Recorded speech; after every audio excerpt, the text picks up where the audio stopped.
Hi, welcome back everybody. This is Paul from Southern Adirondack Outdoors. As you know, we got a new tractor a while ago, and it is a larger tractor than what we were using for our snow blowing in the winter. And what you're seeing here now is the back wall of our, we'll call it the tractor shed. It's the gator shed during the summer, tractor shed during the winter. And the previous tractor, the small Massey Ferguson with the snowblower, just fit in here. So the new Kubota is going to be about 4 feet longer. Let me see if I got that 16. Yeah, about 4 feet longer. And that will definitely not fit in this building. And to get it to fit, I'm going to have to blow out this back wall. I'll be putting a header in across here, taking out everything from the second stud in, out, and pumping out the back. So the first step today I'm going to do is cut the header, bring it in so it's conveniently located, and then I'll put up a temporary wall here to support the ceiling. Alright, there I got the header all cut. It's just shy of 8 feet. So 4 by 8. I just anchored sealed the ends to keep it from drying too quickly and cracking. It is black cherry. Cut it a couple days ago, so it's very green. But it should do the job. I didn't want to use pine because I want to keep the headroom as high as I can going underneath this header. And hardwood is the way to go. Okay everybody, just got finished putting up the temporary wall. Those are the nice fresh studs you see here. And they're about 3 feet or so back from the wall that will be coming out here shortly. So that'll be the next step, is to cut out the back wall and put the header in. All right, welcome back everybody. It's day 2, September 2nd, if I got my days right. And I'll show you where I left off last night. You see the temporary wall is still up. There's a big hole in the back. And the cherry header is in. Well, sort of. I still put one more jack stud under each end of it. But right now it's holding weight. But I want to stiffen it up a little bit.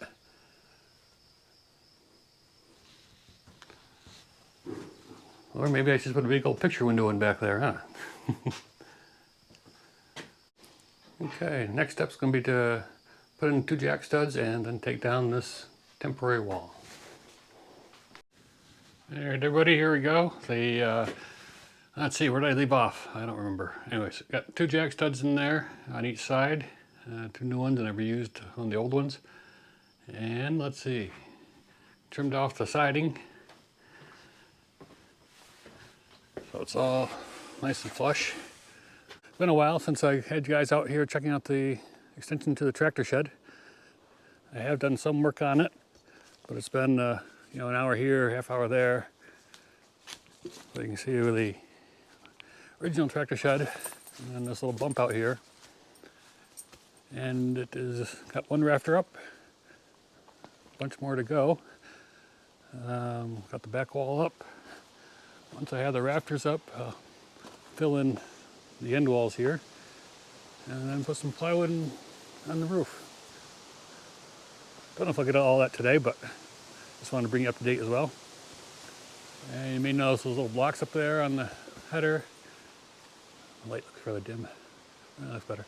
Those aren't staying. Those I just tacked up there so I can, when I toenail the rafters in, they stay in place. The rafters, that is. Let's see, what else have I done? Let's see. Got the perimeter down, that's 4 by 6 pressure treated. And no floor. Just filled it with gravel. There's about 1 foot of gravel in there.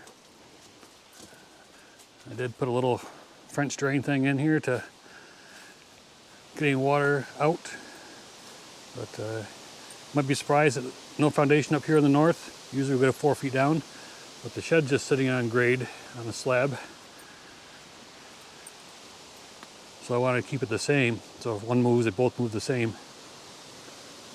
So I'm going to set you guys up back here. Let's see, where would be a good place? Oh, about here would be good. I'm going to put you on time lapse and throw some rafters up there. Another thing good about these little additions like this, don't need a ladder to put rafters up. What are you doing, Goofy? You're going to get in the way.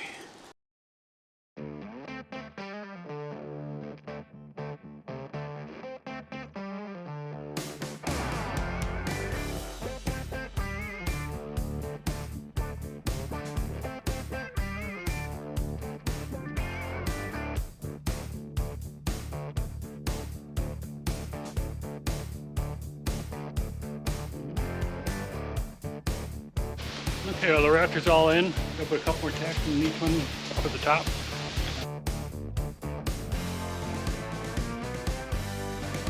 Figured I better do a test first to make sure I made this big enough. So I got the Kubota in here. I guess we'll have to call this the bucket house. That's all it's really doing, is housing the bucket and the front loader. And I got, 2 or 3 inches of space there. So it fits in there well. Let's go around to the other side and see if I can close the door. That's the important part. You can see it's really tight down the sides. I have to reorganize some of my junk for more side space. And let's see if we can get the door closed. Got the snowblower on it, so this is how it's going to be in the winter. Door closes in about 6-8 inches of space. I got all the studs pre-cut, ready to go in, and we'll be putting them up here in a second.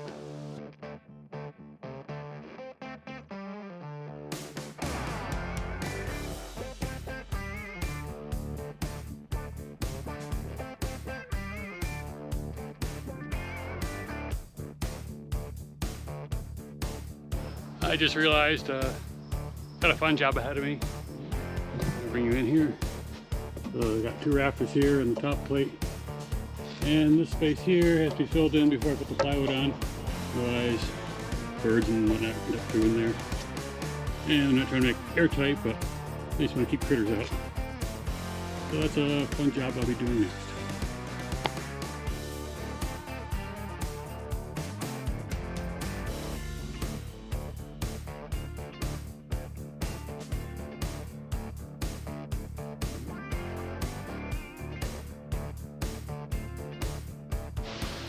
Now that all the little blocks are in, they must have a name for them, I don't know what they are, but blocking, whatever. But you'll notice some of them, I don't know if it'll show through on camera, I'm poking up a little bit, and I got a solution for that. It's called a power planer.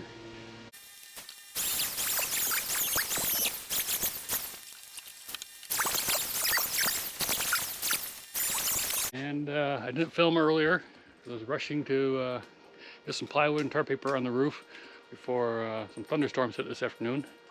Should be starting any minute now, actually. But nothing very much exciting to see. Tar paper, and I threw up some blocks up there and some old trim to hold the tar paper down during thunderstorms. So the next step is going to be siding. I'll order metal roofing and then siding. That will probably be done over on the sawmill.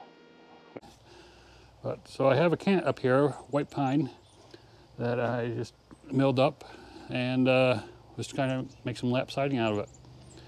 So here's some little jigs I was going to try. They range from 3/8 all the way up to 3/4. And the idea behind these is you tip the cant up and slide them under there so that the cut is angled, so you end up with clapboards. Go around back here quick to the other side. Here's 2 I cut. And let's see, probably right in the sun, aren't I? But anyways, you can see the general shape of the idea. The skinny end's 3/8 and the thicker end here in the middle is 5/8. With the white pine, it's as thin as I dared go. So I'm gonna set you guys up behind. Oh, but before I forget, I had to go back to the house and make some new little jigs. And these are only 1/4 inch. That's the lip here that'll go under the cant. Because even the 3/8 is too much. And now that I think about it, 5/8 and 3/8, the difference is 1/4. So, wait a minute, is that right? Yeah, 1/4 inch. So maybe that explains it. I thought it was going to be more than that for some reason. So anyways, I'll set you up behind the saw here and we'll cut a few. Let's see, I guess you guys can see me. I'm coming down here, I got a little mark here for 3/8. I've tilted the cant, those 1/4 inch spacers to lift the cant this way. And I laid up here this 3/8 mark here, and hopefully end up with 5/8 on this side. But as I mentioned, I'm still experimenting.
Okay, so now we're back down to level and measure out the next cut. I'll bring you back.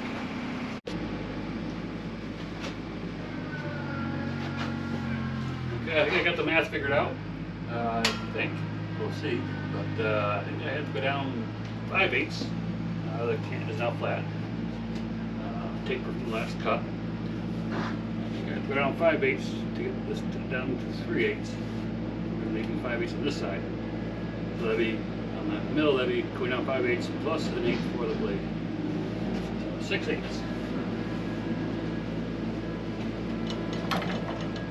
I think. Let's see how it looks. 1, 2, 3, 4. Okay, that should be 6/8. That looks pretty close. Okay.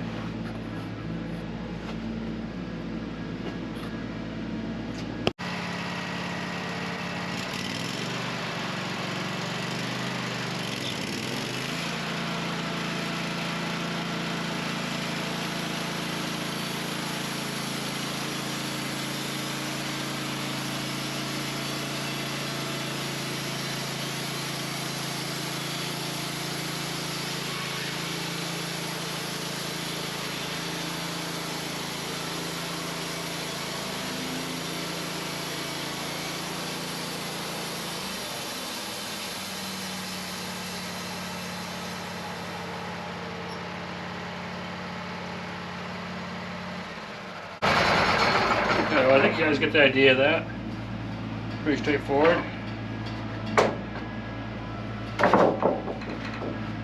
Upside down for a moment, but let's see what that has on there. So it should be laying. Let's use some for motion. Something like that. And I'm just going to keep on going, and we'll see you back at the tractor shed. Hello everybody, back from the sawmill. Actually, I don't know, a couple days ago maybe.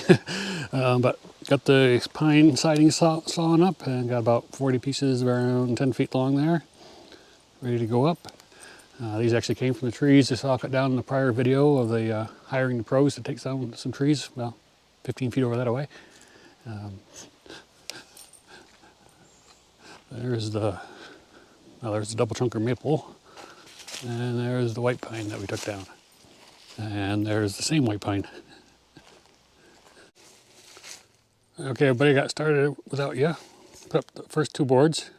Take some time with the first 2 to make sure they're nice and level. So I'm going to set you up somewhere. Let's see, I got my little sawing station over there on the sawhorses. Where'd be a good spot? Oh, maybe in here somewhere. So we'll be back in a little bit. Oh, and I happen to find my old 4-inch siding gauge I made probably 20 years ago. And that's the exposure we're going here is 4-inch. So that came in handy. I didn't have to make another one.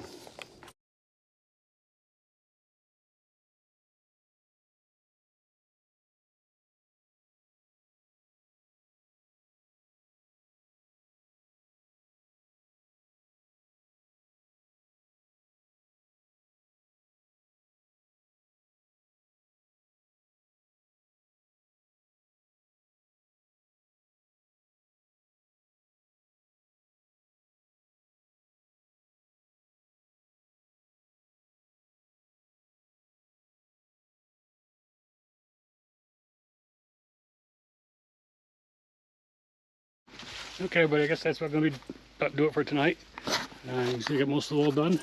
And for those of you who've done siding before, you know, I got a fun job coming up next.